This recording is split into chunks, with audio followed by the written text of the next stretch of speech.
मुंबई और आसपास की सीटों का चुनाव है, आपका आकलन महाराष्ट्र के चुनाव और देश भर के चुनाव के बारे में अब तक क्या है? हम इससे शुरुआत करना चाहते हैं। देखिए, जहाँ तक महाराष्ट्र का सवाल है, मैं ऐसा मानता हूँ कि 4 चरणों के मतदान के बाद हम लोग बहुत सेटिस्फाइड है, संतुष्ट है। हमको ये लगता है कि लोगों ने भरपूर समर्थन मोदी जी को और हमारे महायुति को दिया है। और 5वें चरण में मुंबई में तो मुंबई करके मन में मोदी जी है, इसलिए मुंबई कर तो मोदी जी के साथ ही जाएंगे। तो 5वां चरण तो हमारे लिए सबसे अच्छा होगा। सर, पिछली बार 41-42 सीटें एनडीए के पास थी, 41 आपकी और एक निर्दलीय। इस बार 41-42 का आंकड़ा आप छू पाएंगे कि नहीं, सबके मन में ये सवाल। आपने कहा है कि 45 सीट आएंगी, लेकिन जो लोगों के मन में दुविधा आ रही है उसके कारण क्या देखते हैं आप? क्यों लगता है आपको? नहीं, मुझे नहीं लगता कि हम लोग नीचे जाएंगे। हम लोगों ने जो हमारा, देखिए 2014 और 2019 में जो इस प्रकार से हमने परफॉर्मेंस किया है, वही परफॉर्मेंस हमारा 2024 में भी होगा।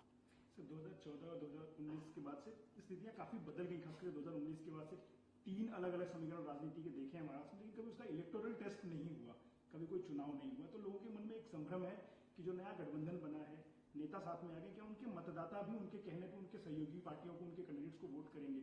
आपने पूरा चुनाव देखा है, आपने मैनेज किया है, तो मतदाता के मन में क्या वोट ट्रांसफर की भावना है एक दूसरे अलाइज पार्टीज के लिए? देखिए, कभी भी 100% ट्रांसफर नहीं होता है, क्योंकि हमारे साथ शिवसेना आई है। कुछ लोग तो उद्धव जी के साथ रुके होंगे, हमारे साथ एनसीपी आई है, कुछ लोग तो शरद पवार जी के साथ रहे होंगे। तो इसलिए 100% ट्रांसफर तो नहीं होता है, लेकिन मैं ऐसा मानता हूं कि अच्छे तरीके से वोट ट्रांसफर हुआ है। और हमारे दोस्तों का जहां तक सवाल है, तो बीजेपी की वोट ट्रांसफर करने की कैपेसिटी उन दोनों से ज्यादा है। तो बीजेपी का वोट बहुत अच्छे तरीके से उनको ट्रांसफर हुआ है, इसलिए मुझे लगता है कि निश्चित रूप से हमको विजय मिलेगी। जब वोट ट्रांसफर की बात आती है तो फिर अलग अलग तरीके से लोग अपील भी कर रहे हैं। कुछ गैर राजनीतिक लोग भी हैं जो अपील कर रहे हैं कि फला पार्टी को या फला नेता को या फला कैंडिडेट को वोट किया जाए। इसमें कुछ दिन पहले एक वीडियो वायरल हुआ था पुणे के चुनाव से जस्ट पहले, मतलब चौथा फेज था उसके पहले, जिसमें अपील की गई थी कि पुणे जिले की जो 4 सीटें नाम ले लेके वहां विकास आघाड़ी के जो उम्मीदवार है उनको वोट देने की अपील मस्जिद से कुछ उलेमाओं ने, कुछ धर्मगुरुओं ने की थी। पार्टी किस तरीके से देखती है, जबकि आरोप आप पे लगता है वोट के ध्रुवीकरण का? देखिए, ये पहली बार हमको ध्यान में आ रहा है जिस प्रकार की तुष्टीकरण की नीति चल रही है, और विशेष रूप से उद्धव ठाकरे जी जो अपने आप को पहले हिंदुत्ववादी कहते थे, वो जिस प्रकार का तुष्टीकरण कर रहे हैं, ये बहुत आश्चर्य की बात है।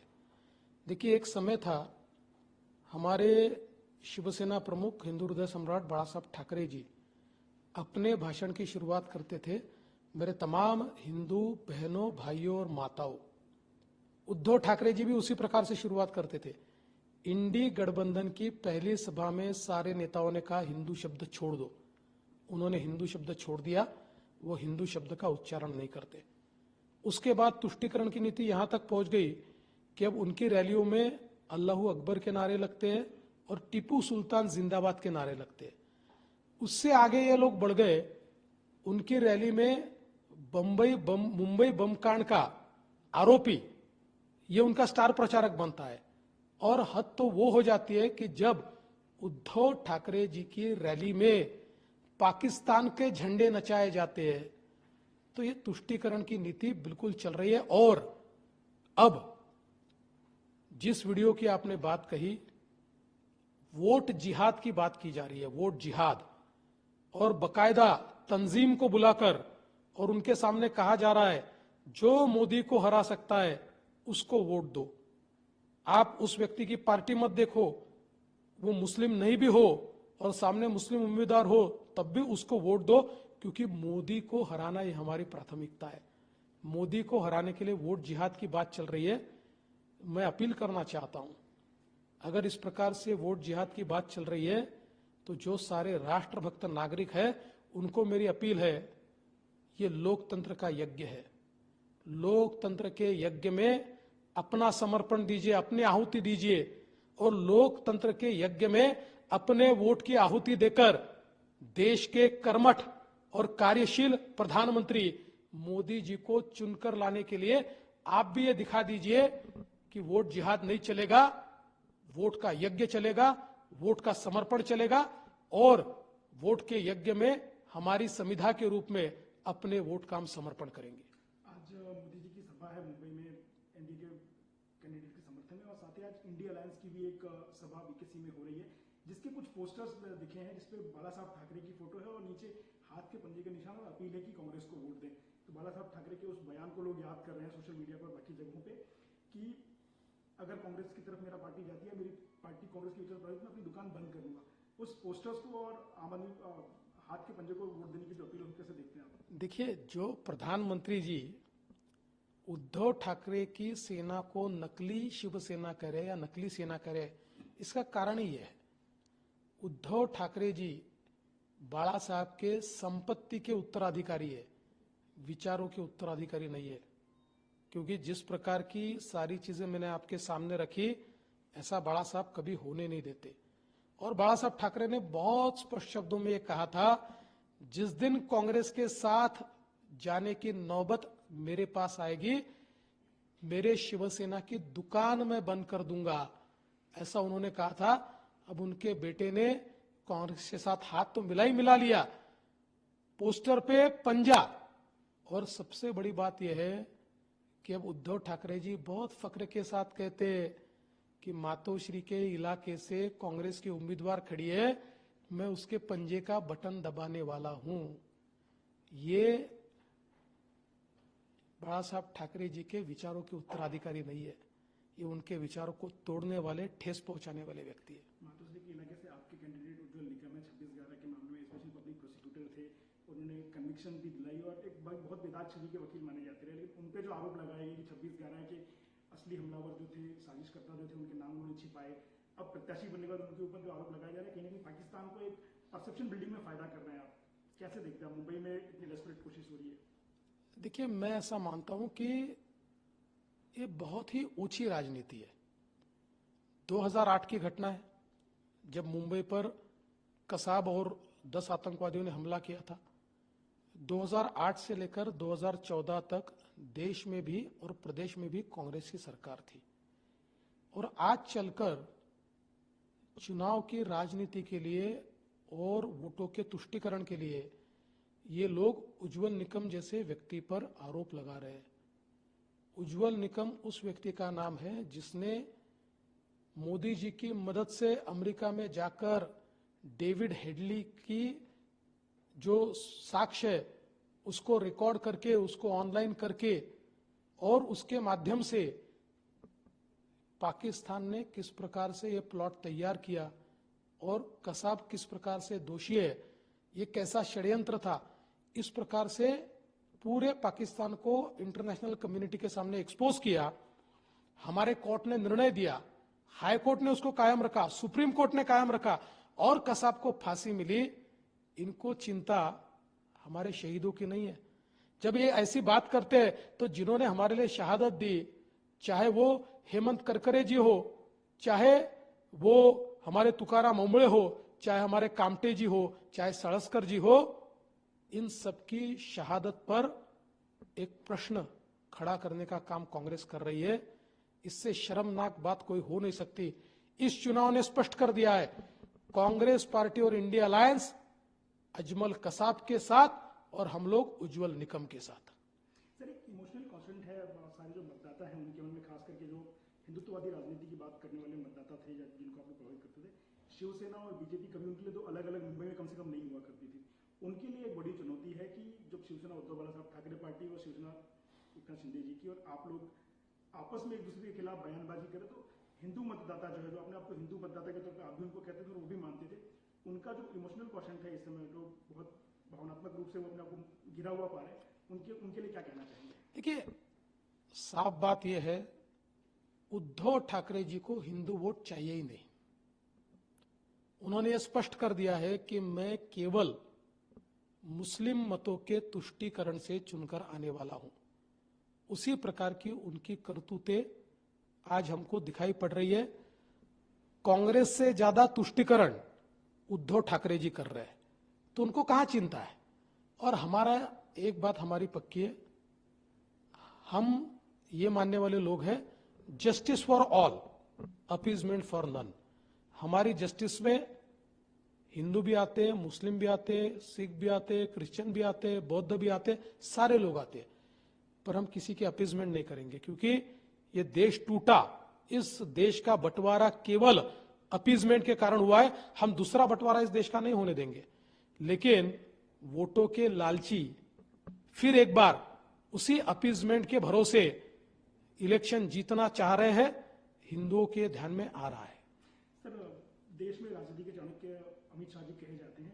प्रदेश में एक समय था जब शरद पवार को बहुत बड़ा प्लेयर माना जाता था, जो राजनीति में पास से इधर से उधर किया करते थे। लेकिन अब वो टैग आपके साथ जुड़ता जा रहा है और आप महाराष्ट्र की राजनीति के सारे मोहरों को इधर उधर करते हैं। इस बारे में लोगों के मन में एक हमेशा भावना रहती है कि आप इस समय वो ग्रैंड मास्टर हैं जो पूरे महाराष्ट्र के इधर से सारे इधर से उधर कर रहे हैं। ये जो छवि आपकी बनती जा रही है महाराष्ट्र में चाणक्य की, इसको लेकर कभी असहज महसूस करते हैं आप? क्योंकि एक तरफ राष्ट्रीय चाणक्य अमित शाह जी हैं और प्रदेश में आपको कहा जा रहा है। देखिए, मैं कोई चाणक्य नहीं हूं और मैं राजनीति की शतरंज को खेलना वगैरह ये सारी बातें मैं करता नहीं हूं। मैं मेरी पार्टी का बहुत लॉयल सोल्जर हूं और अपनी पार्टी के लिए सर्वस्व दे सकता हूं, और वही मेरी ताकत है कि जो ऐसे वातावरण में भी मुझे जिंदा भी रखती है और मुझे विजय भी देती है। मेरे खिलाफ जितने षड्यंत्र होते हैं, मेरी पार्टी के खिलाफ जितने षड्यंत्र होते हैं, ये सारे षड्यंत्रों का पर्दाफाश करके मैं उन पर विजय पाता हूं। मैं चाणक्य नहीं हूं, मैं पार्टी का एक सीधा साधा कार्यकर्ता हूं।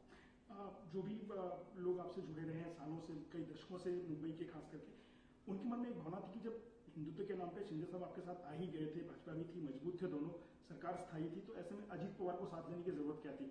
लोगों का ये मानना है कि अजीत पवार के आने से मुंबई का जो वोट है, जो आमतौर पर एंटी करप्शन का जो वोट हिंदुत्व के नाम पे आपके साथ आता था, वो अजीत पवार के आने से कहीं थोड़ा उसमें बिखराव नजर आ रहा है। लोगों का ये आकलन है। देखिए, सीधी बात है कि पॉलिटिक्स में जब आपको आइसोलेट किया जाता है तो उस समय आइसोलेट करने वाली ताकतों को जवाब भी देना पड़ता है।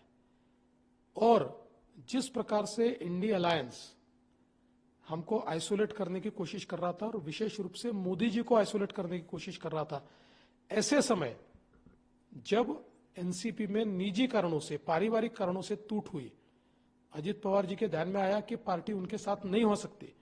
पार्टी शरद पवार जी अपनी बेटी को ही देंगे, वो कितनी भी मेहनत कर ले, और वो बाहर आए तो निश्चित रूप से हमको एक मौका था इस आइसोलेशन को तोड़ने का, तो हमने उनको साथ में ले लिया। और मुझे नहीं लगता कि उसके कारण कोई वोटों पर असर होगा। लोग भी जानते हैं हमने उनको साथ में क्यों लिया है, और लोगों को मोदी जी को चुनकर लाना है, मोदी जी को वोट देना है, लोग हमको वोट देंगे।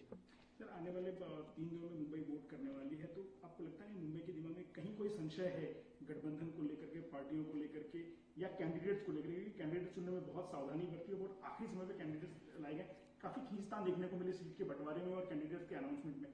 तो वो फिलहाल क्या स्थिति है कैंडिडेट्स को लेकर, खास करके उत्तर पश्चिम और दक्षिण की सीट्स को लेकर? मुंबई के दिल में मोदी, मुंबई के दिमाग में मोदी, मुंबई करो के मन में मोदी, मुंबई करो के घर में मोदी। मुंबई कर मोदी जी को इतना चाहते हैं, कोई कैंडिडेट देखने वाला नहीं है। यहां पर 2 प्रकार के गुट तैयार हुए हैं। एक मोदी जी को प्रधानमंत्री बनाना चाहता है, वो मोदी जी के लिए वोट दे रहा है। जो राहुल गांधी को प्रधानमंत्री बनाना चाहता है, वो राहुल गांधी के लिए वोट दे रहा है। लेकिन मोदी जी को प्रधानमंत्री देखना चाहने वालों की संख्या राहुल गांधी से कई गुना ज्यादा है। इसलिए जो मोदी जी के साथ है, मुंबई कर उसके साथ है। लोकसभा के लिए तो सीटों का बंटवारा और गठबंधन की जो भी खींचतान थी निपट गई और अच्छी तरह से निपट गई, ऐसा हम मानते हैं। विधानसभा के लिए भी क्या गठबंधन ऐसे ही बना रहेगा? हाँ जी, बिल्कुल बना रहेगा, हो जाएगा, बना रहेगा, और हम निश्चित रूप से सीटों का बंटवारा कर लेंगे।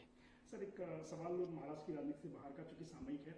दिल्ली में आम आदमी पार्टी इंडी गठबंधन की एक प्रमुख अलायंस है, उनके अंदर जो कुछ भी चल रहा है, महिला आयोग के पूर्व अध्यक्षों के साथ मारपीट हुई है, FIR हो गई है, लेकिन सीएम फिर भी अपने उस पीए को, जो कि आरोपी है, अपने साथ लेके घूम रहे हैं। अभी उत्तर प्रदेश गए, शाम तक मुंबई भी आने की संभावना है उनकी। तो किस तरीके से देखते हैं एक पार्टी जिसने इतने बड़े बड़े मापदंड रख करके राजनीति शुरू की थी, अब एक महिला के साथ मारपीट करने, जो कि उनकी राज्यसभा सांसद है, उनके आरोपी को सीएम के साथ लेके घूम रहे हैं?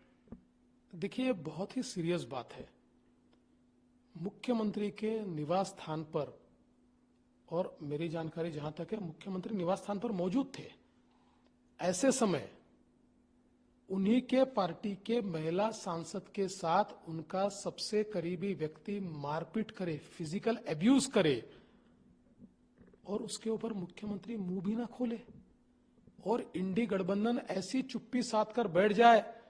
कल तक जो महिलाओं की दुहाई देते थे, कल तक जो महिला अत्याचारों की बात करते थे, अब सबके मुंह बंद है, अब कोई बोलना नहीं चाहता।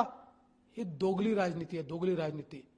उनको इस पर बोलना पड़ेगा, उनको सफाई देनी पड़ेगी, और इस प्रकार से अपराधी को साथ में लेकर वो जो घूम रहे हैं, ये बिल्कुल गलत बात है। मैं ऐसा मानता हूं ये कानून और संविधान दोनों को नहीं मानने वाले लोग हैं।